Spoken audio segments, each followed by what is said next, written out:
Bonjour Président, comment allez-vous? Très bien. Alors on vous rencontre le jour de la rentrée, vous savez c'est reparti, une nouvelle saison s'annonce. Quels enseignements tirez-vous de l'année dernière? Quels enseignements? Beaucoup de positifs. Nous sommes restés invaincus à domicile, ce que nous espérons pouvoir rééditer cette saison. Une Fédérale 2 qui est de plus en plus gaillarde, de plus en plus costaud. Et c'est de plus en plus compliqué pour les petits clubs. Donc il va falloir travailler et mettre le cœur à l'ouvrage. Alors pour l'équipe première, j'ai regardé les premiers déplacements, vous allez à Berre et vous allez à la Seine. Autrement dit, c'est pas un cadeau quoi. C'est pas un cadeau, absolument. Et je crois que dans la foulée, vous allez vous déplacer à Grasse aussi. Comme ça, vous pourrez mettre complet. Voilà, on va mettre complet, mais une poule très compliquée avec des nouveaux clubs. Donc Grasse qui descend de Fédéral 1, la Seine qui sera certainement la grosse équipe de la poule. Des clubs comme Millau qu'on a connu, qu'on a eu joué de par le passé, qui sont toujours très durs chez eux, toujours très accrocheurs. Voilà, c'est un peu l'inconnu pour cette nouvelle poule, à part les quelques clubs qu'on avait l'année dernière, que l'on connaît plus ou moins, mais tout le monde se renforce, puisque Berre, on sait qu'ils ont fait un gros effort sur le recrutement. Bon, la bonne nouvelle, c'est que vous avez demandé à Prat de jouer le samedi pour passer un week-end en Espagne. Ouais, moi, en Espagne, j'y vais pas, je parle pas l'espagnol. Alors, la vie d'un club, c'est pas seulement l'équipe première. Pour les autres, qu'est-ce qui s'annonce? Alors, une équipe B rajeunie, avec une staff changée également et retrouver de l'envie au sein de l'équipe B.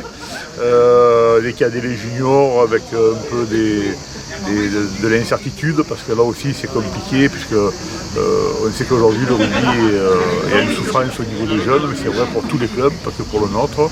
Et voilà, il va falloir aussi réinviter nos jeunes sur les prés, sur les terrains, et leur faire redécouvrir ce nouveau rugby, puisque le rugby change tous les ans, et à nous de le rendre plus attractif. La Coupe du Monde risque de vous aider? Ça dépendra des résultats de l'équipe de France, bien évidemment. L'année dernière, on a eu beaucoup de départs, beaucoup de migrations vers le foot, et tant mieux pour nos amis du foot. Mais c'est vrai que les résultats d'une équipe nationale impactent énormément sur les jeunes, sur les gamins qui s'identifient, et c'est normal, à ce qu'ils voient à la télé. Donc bien sûr que si l'équipe de France a de très bons résultats, ça nous aidera.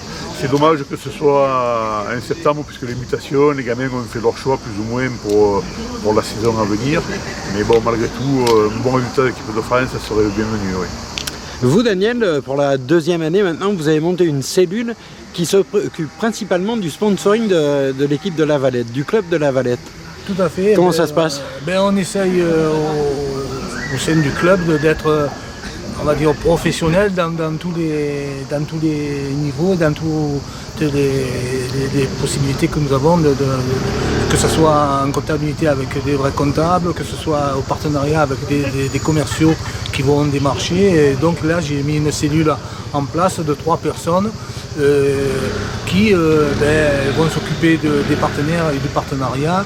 Ce n'est pas que d'aller chercher l'argent chez ses partenaires, qui est le nerf de la guerre, mais c'est aussi derrière d'entretenir et de faire vivre tout ce partenariat à travers des multitudes d'activités, que ce soit d'échanges, les clubs business qui vont devenir mensuels, et ça sera à date fixe. On saura que tous les troisième jeudi de chaque mois, on se réunira chez VNB, pour ne pas le citer, et il y aura de l'échange entre partenaires. Le club échangera et apportera un peu sa vision sportive tout au long de l'année, des projets sportifs aussi et de ses ambitions. Voilà, et après donc c'est de les amener au stade, peut-être après d'avoir un endroit où on pourra les accueillir décemment pour leur donner plus d'envie et les informer aussi par les sites, par les LinkedIn, le site du club, les Facebook.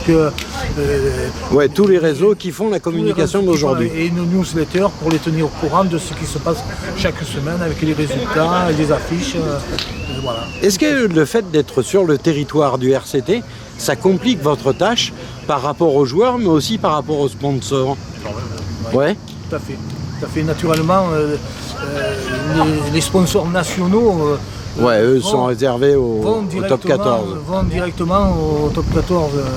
On ne les voit pas. Donc derrière, on est sur un territoire des 4 communes où il y a plus de 2000 entreprises et même des entreprises dont on ne peut imaginer leur activité. Et c'est ces 2000 entreprises qu'on doit aller chercher et que l'on doit ramener à nous. Bon, mais il me reste à vous souhaiter bon courage. Je vois que les jeunes piaffent d'impatience derrière. Alors, une bonne saison. Merci. Merci bien.